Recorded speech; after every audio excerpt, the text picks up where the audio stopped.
Let's see how it sounds. Is this actually gonna work for the closed captioning? I don't know. I tried to get closed captioning on this one, but it looks like it's not gonna happen. All right, let's go to Untapped Keg.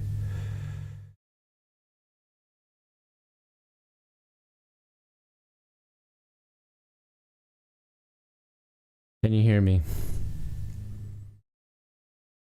Brother, can you hear me? Can you hear me?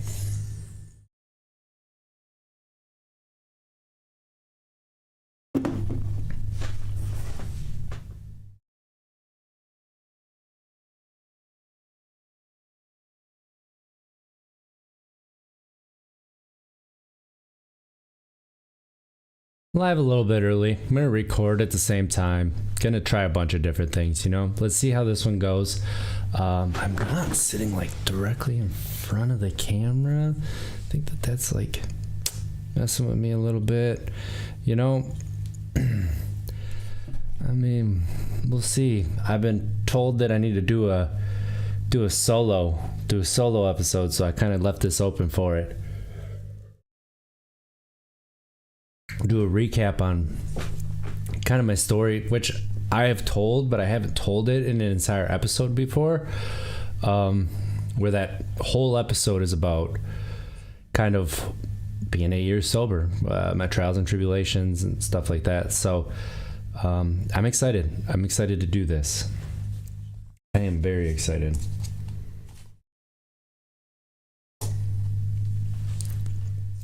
I think I'm gonna get a new intro too. That'll be really cool.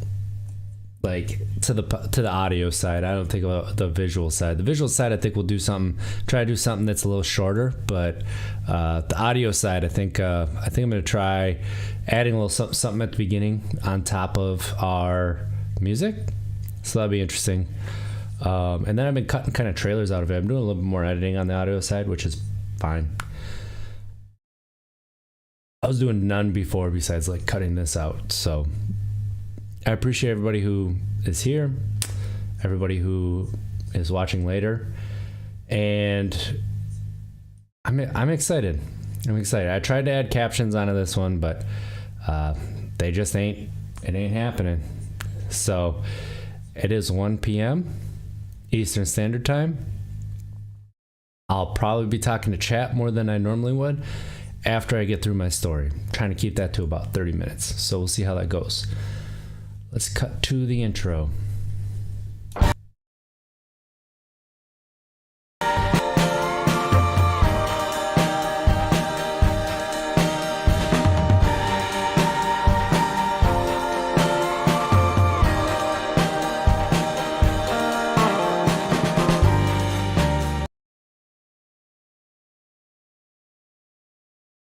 Welcome. Thank you for tapping into some Untapped Keg, our podcast about sobriety and mental health, where we spotlight stories that provide hope and love.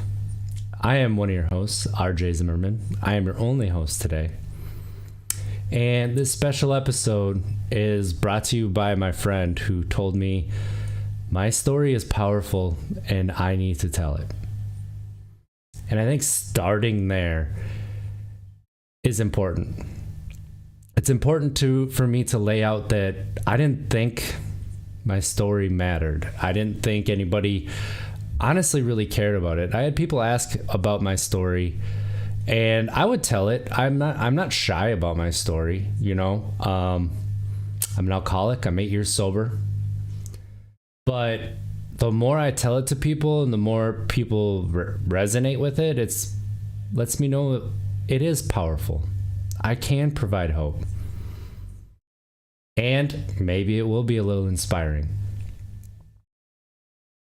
So without further ado, my name is RJ Zimmerman. I'm a father of 2 young boys who are 2 and 4. I'm a high voltage lineman. It means that I work with high voltage electricity and all weather. Power goes out, I get the phone call. I grew up in Wisconsin. I'm a son, I'm a brother, I'm a husband. I'm also an alcoholic. Growing up, I was the oldest of 3 kids, right? And with being the oldest comes some responsibility. Well, I always wanted to be liked. So the first few times that I drank, it felt like everybody liked me. It felt like I could do no wrong. I was the happy-go-lucky person. I was told, I was what did they call me? I can't even remember. Trooper. I was a trooper. That's the word I was looking for. I never felt that before. I wouldn't drink often, but when I did drink, I drank it all. All of it. It didn't matter if there was a 30-pack in the refrigerator. It didn't matter if it was 2 175s of vodka. I would wake up in the morning, not remember the night, and all alcohol was gone. Whether it was with friends or not. When I drank, it was gone. I didn't make the best decisions when I was drunk either. I mean, I would drink and drive often. Even when I tried not to, I ended up falling back into it. I would make women feel uncomfortable because I would get clingy. I would wake up in the mornings and look in the mirror and think, who do I have to apologize to today? That's not a way to go through life, is waking up on a weekend wondering who you have to apologize to today. Is it my girlfriend? Is it somebody else that I've never met? Is it my friends? More than likely it was. That was what was really hard, was waking up with that shame. Waking up wondering, where am I? Who do I have to apologize to? What did I do last night? I don't know. And that's the answer to the question that it was, I don't know. My last 4 years that I drank, and I drank maybe, once a month on special months, it was 2 times a month, right? Because I knew I had an issue. I knew I had a problem. And it never got better. I would try to drink just 1 or 2 drinks. But after that second drink, it was, I need to drink till I forget. And often when we're going through school and often when we're talking about being an alcoholic, we go straight to the effects, right? Like, so what was I doing with my life? I really wasn't doing anything. That was part of the reason I drank so much. I was ashamed of who I was. I was ashamed of what I was doing with life. I had nothing going on. I couldn't pay my bills. I couldn't do anything. But I found money to drink every time. So, and I am not proud to say this, but sometimes I'd go out and I knew that my friends that drank, I knew they were out and they would ask, hey, you drinking tonight? No, I don't have enough money. Oh, I'll buy you drinks. And they funded my drinking for the night. That's the thing about Wisconsin, is drinking is pretty cheap. The culture of Wisconsin did not help me. It did not. It's glorified, not just drinking, but getting drunk. How much can you drink? Drink everybody under the table. When did you start drinking? If you didn't start drinking before the age of 10, you're behind the 8 ball. And that's the truth. That is Wisconsin. Maybe it's somewhat changing now, but it really isn't. It really isn't. So we talk about the effects, right? We talk about the problem. But why don't we focus on the why? Often we don't focus on the why. Why did I drink the way that I drank? Why could I not settle for 1 drink? Why did I have to drink to get drunk? Why was I trying to shut my brain off? Why did I hate myself so much? It starts as a kid. It starts as being the oldest and not feeling like you have to be perfect to set the example, right? So what happens when you get older? What happens when you don't like yourself because you're not perfect, but you feel like you have to be for other people? What happens when you don't put yourself out front and don't even know who you are because you have been trying to make other people happy your entire life? And then all of a sudden it's like, well, who am I? I'm still struggling with that question. I don't know. I am looking back on my journey through life so far to get here, 35 years old. And who is RJ Zimmerman? I know I like helping people. I know I've always liked helping people. I know I've always liked making people smile. But that's just a piece of who I am. It's not who I am. You know, being an alcoholic doesn't mean that I'm broken. That is not who I am. It is a piece of who I am. It is a piece of me. That's okay. I like to talk about the why so that we can help other people before they get to that toxic coping mechanism. Because that's what it was. That's what alcohol was for me. It was a toxic coping mechanism. And I fell into some after that. We demonize drugs. We demonize alcohol when you drink or use to a certain point. But what about workaholism? What about things that are destructive to the people around you? Things that are destructive to yourself and you don't even realize it. That's what I did. You know, I was not proud of the person that I was, so I started to take steps to find a way to be proud of who I was. College, I had no idea what I wanted to do. High school, I had no idea what I wanted to do. I just knew that I loved athletics. That was all I knew. Everything that I did, grade school and high school, was around athletics. I didn't care about learning. I didn't care what was being taught. I learned perfectly fine. My junior and senior year of high school, I did not bring my books home to do homework once. I did it all in study hall. I never studied, and I still ended up with a 3.3 GPA, not trying. Not even once trying. And that's not to be cocky and be like, oh, I'm smart. It's to show that I just didn't care. I wasn't engaged.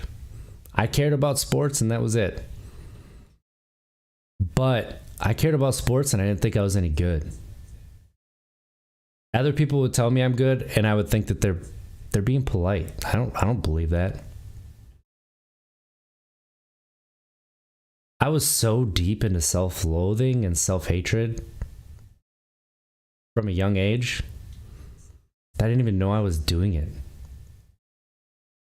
Up until about 5 months ago, if you'd ask me if I was proud of myself, I would still say no. And I'm 8 years sober. I was 8 years sober in December. I think that that's really important, is to look at the why. Why did I drink the way that I did? The first time I drank, I was a senior in high school. And I got drunk. And I remember my brain just being calm, not thinking, just kind of doing, but being fun, everybody enjoying me. And for the first time in my life, I felt like everybody there liked me. That's my addiction. My addiction is that I don't like myself and I need everybody else to have a good time, to feel like they like me. I would get drunk and I would ask a woman to go home with me. And they'd be like, no, I don't want to have sex. And I'm like, that's fine. Can you just sleep with me? Can you cuddle? And they looked at me weird, and I'm like, I'm serious. Don't want to have sex. I just don't want to be alone. That really happened 5-6 times. I'm still scared to be alone. And I don't think I'm the only one. I know I'm not the only one. It's okay. That's something that we don't talk about. Fear's okay. We're so caught up trying to be courageous that we forget that fear is okay. It took me a long time to understand that. So I'm going through life, hating myself, trying to figure out what I want to do, trying to figure out how to pay bills, because I can't pay bills. I can't buy anything that I want. I end up racking up some credit card debt, just trying to get drunk to escape. And I decided I'm going to go to line school. I'm going to follow my dad's footsteps. And not only did I follow my dad's footsteps, be a lineman. And I was like, I should be a lineman because I enjoyed it when I worked there in the summers. You got to be somewhat athletic to do it. It's physical work.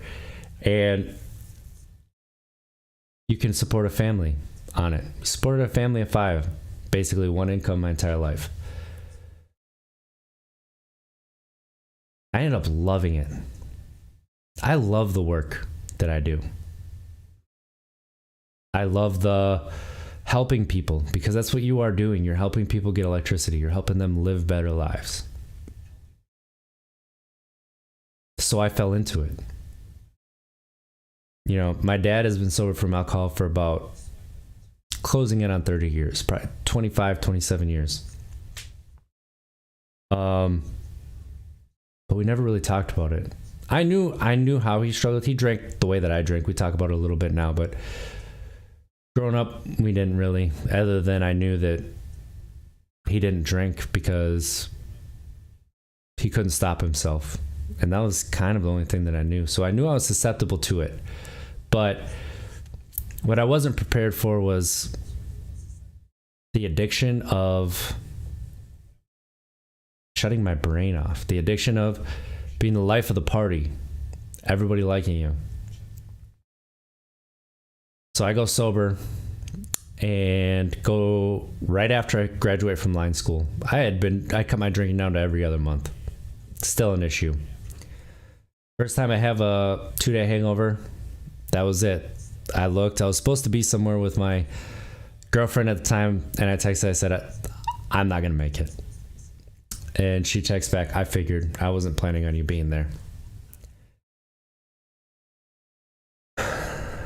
That hurt. But what was worse was I couldn't keep water down. I couldn't keep food down. Nothing down until midnight the next day. That was the last time I drank. I knew leading up to it that it was going to have to happen. And about a month later, I got my first job as a lineman.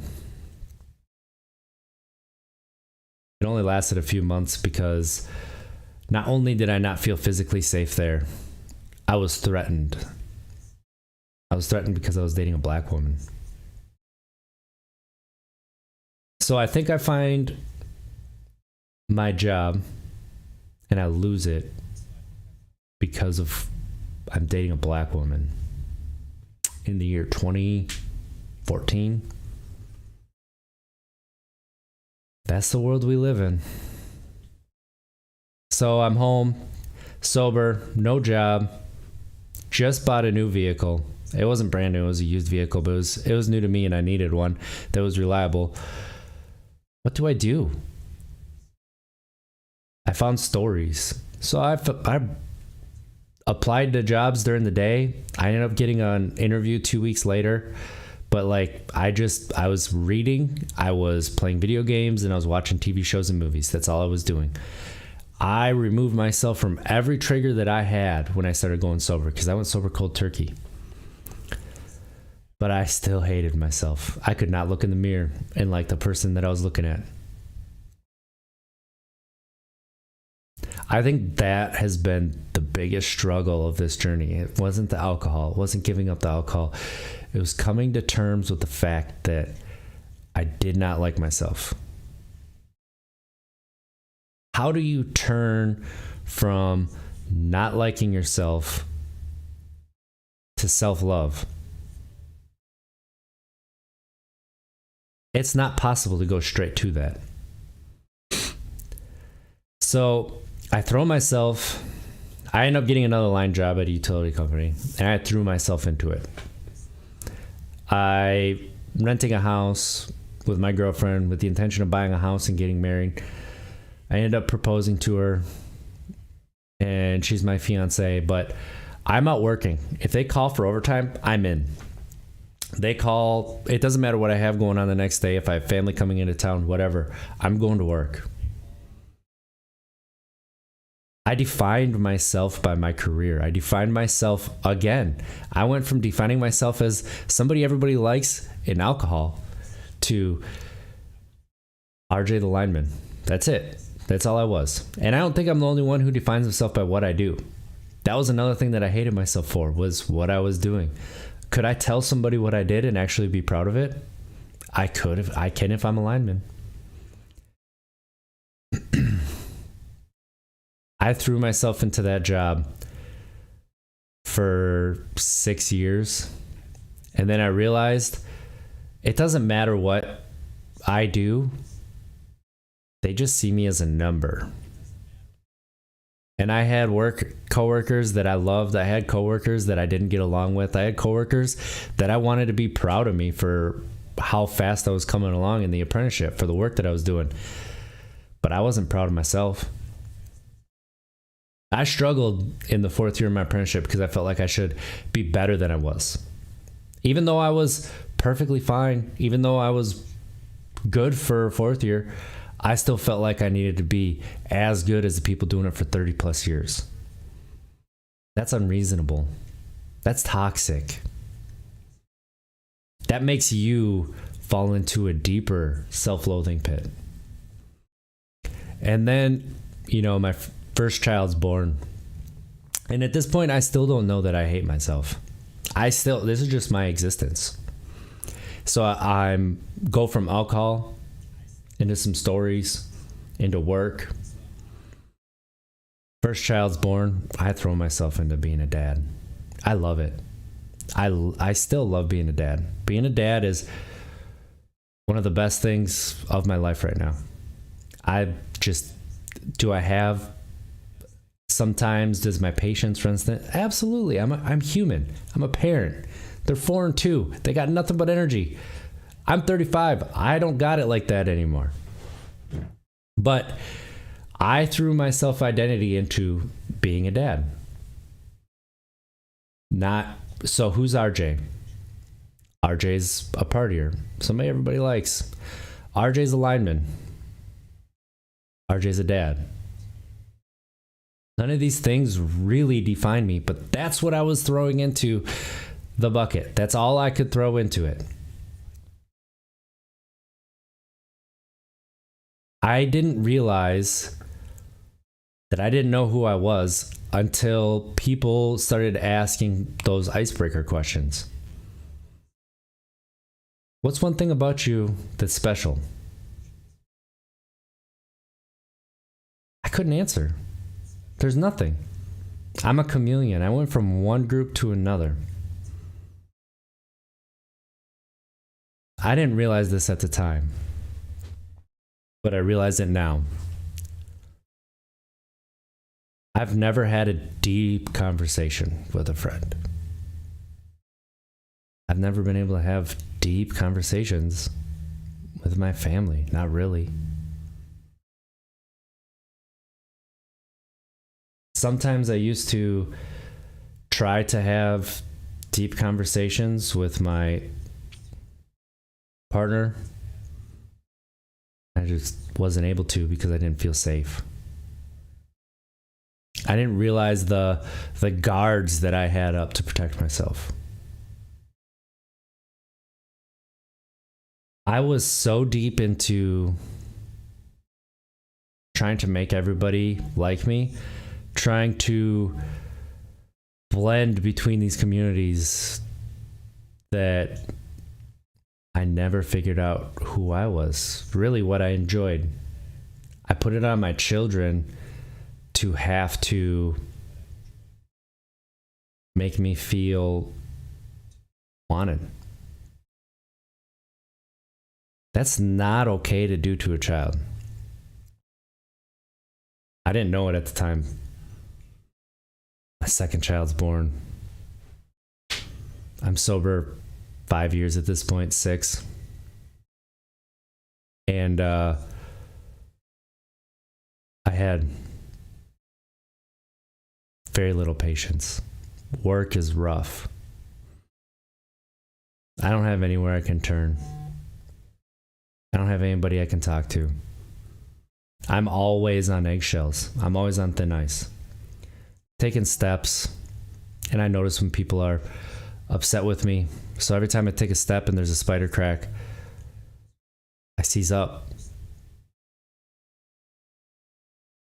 It was to the point I was in such autopilot mode, I didn't even know what time it was. Ever. That's when my ADHD kicked into high gear. I'm working this job for 6 years, doing stuff that I learned the first week on the job, and I can't remember how to do it. In a very unsafe environment. I can't remember how to do any of it. That's completely unsafe. What do? I know I had ADHD. I know it wasn't affecting my life at this point. So I go to therapy and I get treated and we try to manage it because I was an alcoholic. I didn't want to try a stimulant for medication.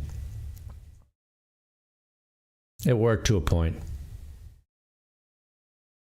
but it didn't work fully. I never really broke through with that therapist. I was struggling on every single front of my life, and I wasn't honest about it. I wasn't honest that I never looked into why I drink alcohol that way. Why did I escape the way that I escaped? Why did I want to forget? Why did I want to forget everything about myself? Why would I want to be me? I started the podcast with my brother-in-law, and it was the first time talking about sobriety that I learned there's more to it than just not drinking.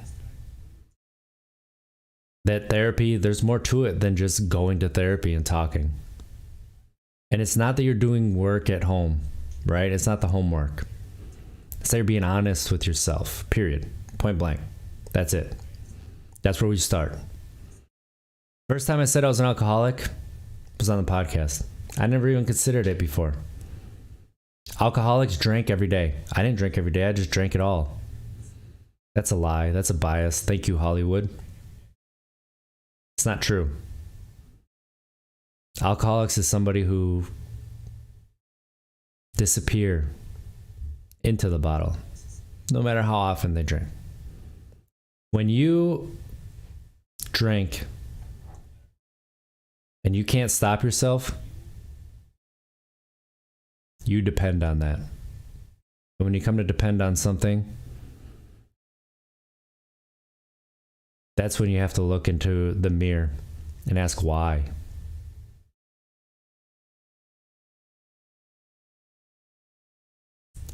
Up until about 5 months ago,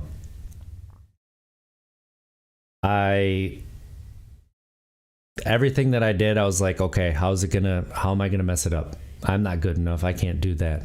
Stopping myself. No, I need help. But I wouldn't ask for it. I would say I needed help, but I would never ask. Never say anything. Then I started seeing some stuff on Twitter about some complex trauma that stays in your life, complex childhood emotions that you never get past, in a book.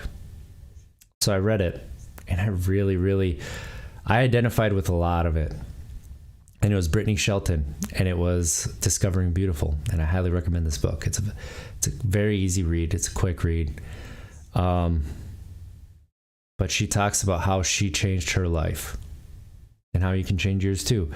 And that was the primer that I needed to start to read other books and start to absorb and look at my life and wonder, why am I not moving forward? Why am I in this rut? And that was when I started reading more books, Joshua Medcalf. And then came Jessica Lahey's book about raising kids. And then came Amanda White's book, Not Drinking Tonight. And all these books laid more of a foundation for me to look at my life and realize it's not too late to start to be okay with yourself. You don't have to love yourself. That's not the point of this. Okay? Look at how you internalize your emotions when you feel them. That's the first step. What do you do with your emotions? The culture that I was raised in, nothing. You sat there. You sat there. And that was it. You get mad, sure. That's it. That's not healthy. So every time that I got emotional, that I felt something, I had shame behind it too.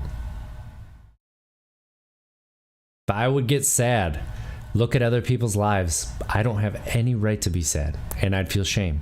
Push it away. I get too happy, there's something that's going to happen to bring me down, and it's going to be caused by me, and I perpetuate the cycle all over again. Push it down, shame follows. It's okay to ride waves. It's okay to feel your emotions. It's the only way that we are going to move forward, is to allow yourself to feel these emotions. That's hard when starting out. That's hard to allow as a man. Raised in the culture I was, allowing these emotions. No, I cannot allow emotions into my life. That's not something that's acceptable. It's not okay. I was dead wrong. The weakness starts there. And not being honest with myself about my emotions. That's why I hated myself. I'm a pretty sensitive person. I'm sensitive to everybody else's emotions around me. I feel the environment. I'm a sponge. There's a lot of toxicity.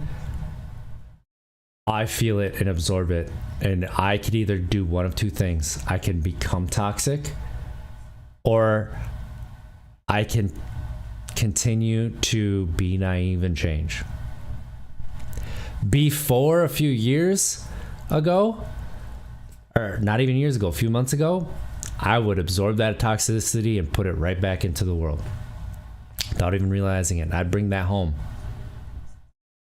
so my kids would see without me even noticing. They pay attention to everything. And life is a bunch of cycles for all of us. That's what we do. We go through cycles. You look at history, cycles. You look through companies, cycles. Everybody says the same thing. But as individuals, we have cycles. And a lot of them are big cycles that take a long time to get through. A lot of them are little cycles. When we change one thing, it can affect another without even realizing it. I started to allow my emotions to happen. I started keying on, why do I feel irritated right now? Why do I feel sad? What is going on in my life right now that is affecting me? Well, that helped me to actually name my emotions, be able to talk about them, put words on them. And it helped me realize that I hated myself so much.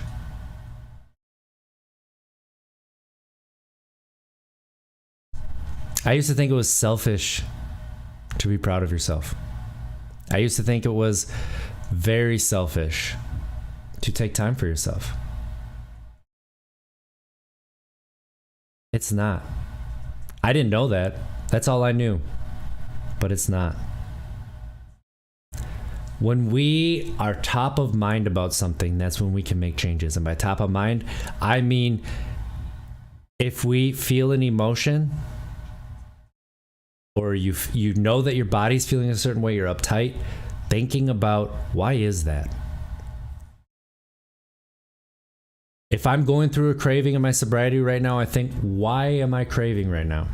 You know, there's the hunger, anger. I'm losing the L, but I know it's tired. And so that's when you get cravings. So if I have a craving, then there's a reason for it. What is going on in my life that I'm getting this craving? What can I do to be okay with what's going on? Sometimes you have to accept, because that's all you can do to control whatever's going on. We don't have as much control over our life as we like to think we do. But when we wake up and we want to be better today, that's something that we have control over.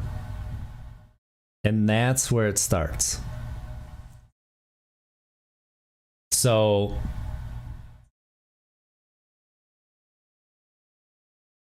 just know you're not alone out there. Sobriety starts when you want to make a change. And what do you need when you need to make that change? Some hopeful naivete. That childlike hope where you don't know if it's possible, but you're going to try. Let's see what happens. That's what we need. Mental health, sobriety. Changing society, changing a stigma, changing so much in our life. We need that childlike hope. We need to find that inside. What are we going to do? I don't know, but we're going to try. You know, I don't know what the next step is, but I'm just going to put foot in front of the other, because that might be the next step. Maybe I realize, oh, the next 2 steps need to be skipped. Let's take a couple longer strides. Oh, that didn't work. Let's try something a little different this time. Let's try it this way. Maybe that'll help me feel better. That's all we can do in this life, is just to try. See what happens. And be hopeful that we can make it happen, that we can make a change. We want to change things, and fear comes along with that. How do you keep that fear from holding you back? You gotta be a little naive. How many times are there choices that we can make in our lives where you could go one of 2 ways? One of 2, right? You can be jaded and keep you from doing something different, or just be mad about everything towards everyone. Or you can say, okay, you got me this time. Next time I got you. And stay with that hope. We need that hope. That hope gives us life. That hope is what we need. Don't lose that hope. That hope, that human connection, that gets you through a lot. Just because we had it bad doesn't mean people behind us need bad too. Just because we were hurt doesn't mean other people should hurt too.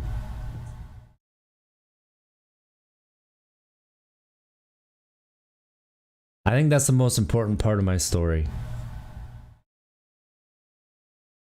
It's not that I'm an alcoholic. It's not that I had no self-worth. It's not that I didn't know who I was. That's not the most important part of my story. The most important part of my story is I found my hope again. I found it through sobriety. I found it through mental health. I found it through therapy. I found it through meeting so many amazing people. People who really do care. Who make this world a better place. Shine some hope. That is what keeps me going, is being around people who have that childlike spark, that hope, that inspiration. Let's go out and get it. I never thought that my story would resonate with people. I never thought that I had anything in my story to help people. I was wrong. I was wrong about a lot of things. That's something else that I learned. Even though you don't know everything, you don't know what you don't know. And if you don't admit that you don't know that, and you're just making it up as you go along, it's hard to learn. It's hard to learn that way. So if you take one thing from my story, I want it to be find the hope. Whether it's somebody else, find something about yourself that you can use to try to be better tomorrow than we were today. Right? Find the reason, and it does start with you. Find the reason that you want to change. It starts with ourselves. We want to be our best selves. We want to be it. That's what we like. That makes us feel fulfilled, being our best selves. Find that hope so that you can be your best self. It's out there. Sometimes we just gotta search. Jenny, I see you. I appreciate you. If anybody wants to ask questions in the chat, let's go.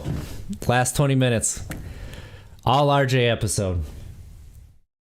I appreciate you for listening to my story. I know it was a lot of ADHD moments. I shot from the hip. And that's what I got.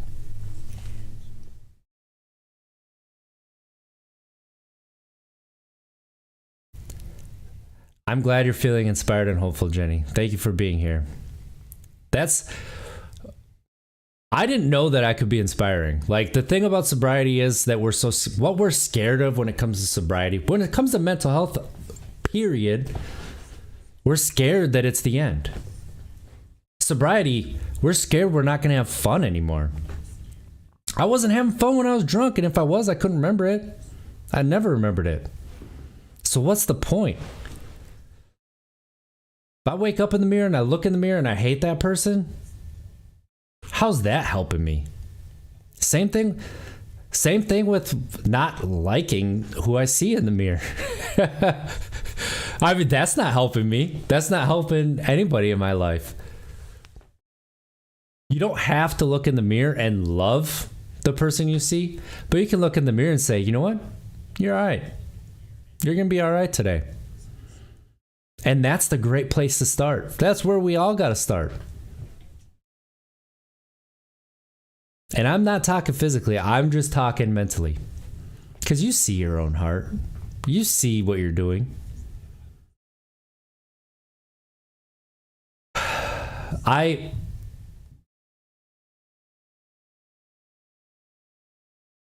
grew up in a small town and I had a lot of same friends from kindergarten. I hated myself, but I pretended they were people that they weren't too. I wanted to be liked by those people so bad that I would look past the things that I would hear. The things that were done, people being bullied. I would try not to, I wasn't the bully. I would try to be there for everybody. There were moments, though. There were moments I was a bully. There were moments where I look back and I could have done better.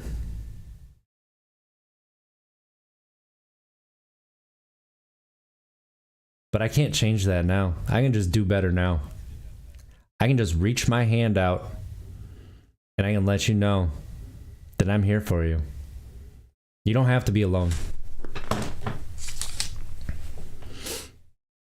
You don't have to be alone. And I love you just the way you are.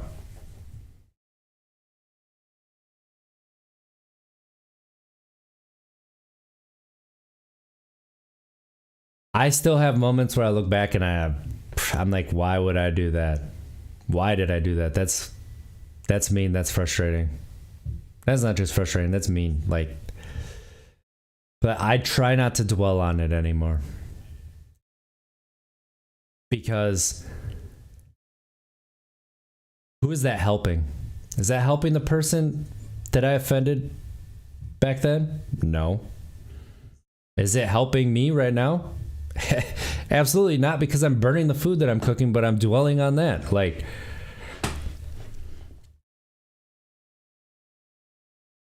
That's something that I'm learning about myself, is that, it's okay to think about those times, but think about it, move past it.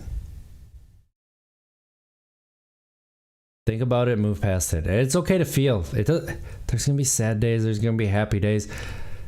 There's going to be moments where it's deep, deep sadness, where you don't know what to do next. What do I do besides just be sad? Sometimes that's what we have to do. Sometimes that's what our body needs. Sometimes that's what our mind needs, is to allow ourselves to be sad.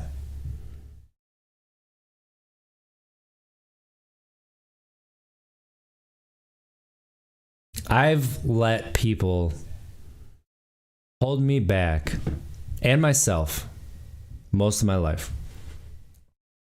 You can't do that. I would let people tell me, oh, you should have done this better. You could do it that way and that'd be way better. Or you can't do that because you don't have this. You don't have that one thing. Why is that one thing going to make me a better person and be able to help other people? I keep seeing all this stuff online about how... Let's just talk about it. Will Smith. How that's not what a man does. That's not a real man. We're still talking like that? 2022? We're still talking to someone a man does? Come on. Adult. Is that what an adult does? Because a woman could have done that. They're just the same.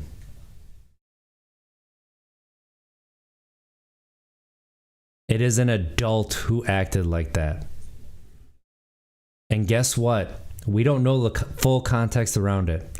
The people who are casting these stones are the ones who are in the most glass houses. It's okay to not be okay. Until you're not okay, then don't talk about it, because that's not making me feel good. Mental health, sobriety, it's not a lifestyle. It's not a program. It just is life. Right?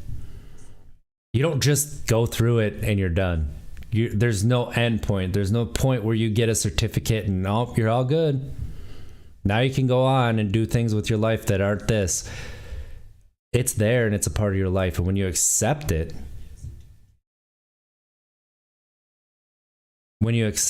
and you can start to allow it into your life, that's when you start to move. That's when you start to change the path. That's when you get out of these ruts. When I was in autopilot mode, I didn't know what to do. I didn't know I was in it until somebody told me I was, and then it's like, well, how do I stop this? Nobody could tell me. The only way that I got out of it was being intentional with what I was doing in the moment. How am I going to change this current circumstances I'm in? How am I going to change how I am at work and then not bring that home? It's not something that you could just, it's not a lifestyle change, right? It's not a lifestyle change. It's a life change, trying to figure out, where do I change this little cycle to interact with this cycle so that I'm not just waking up, going to work, coming home, feeding everybody, going to bed. That's all I was doing. So what do I have to change there? I have to change my sleep schedule. I got to change how I talk about people at work. Because it was why every time was they did it wrong. How stupid. Why would they do it that way? There's a better way to do it, and it's my way. Find that hope. Find that hope. Nobody wakes up and thinks, oh, I'm going to screw this person over. Nobody wakes up and thinks, I'm going to give them a hard time.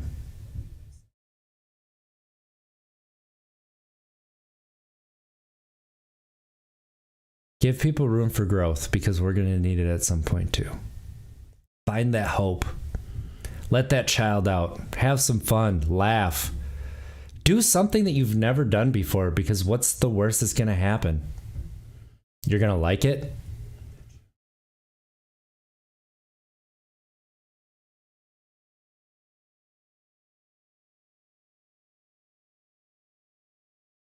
That's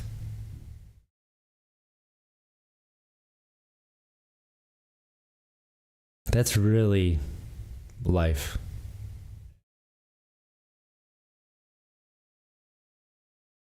Next time I do a solo podcast, I'll go deeper into why I had this need to be liked by everybody else.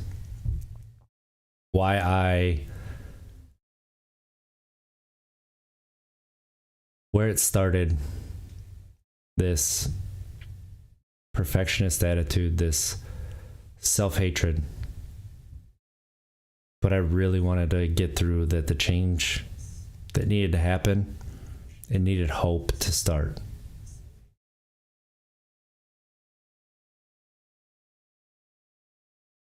And that it's okay to be sad.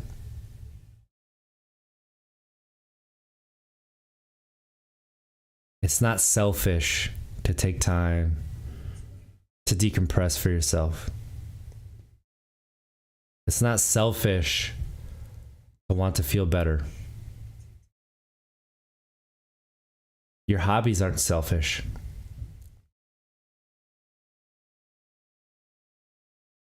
It's not selfish to hope. Feel.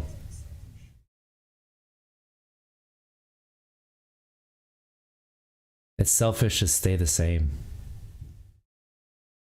To not let people in. That's the selfish part. It's selfish to think that you have all the answers and not allow others to speak.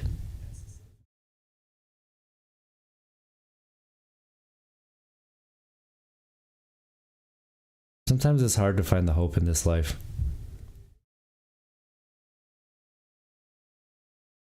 My friend Mindset by Dave posted a video last week talking about how balance, something we're all trying to achieve, that's not what we should be looking for. That's not what we should be working towards. We should be looking for harmony. Because balance is like perfection. It's not achievable, it's not attainable, and when maybe we get it, it doesn't feel good. It doesn't feel like you think it is. But harmony, when you start to take one aspect and strengthen another and make up for weaknesses in another, and you find that harmony and how everything can coexist, that's what we should be shooting for. That's what we should be trying to attain. That's the love we need in our lives.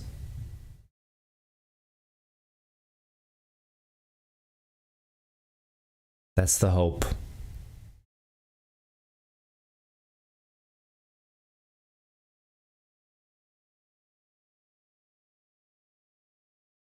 This has been RJ's solo episode of Untapped Keg. A story of how I went from 8 years sober to being okay with myself.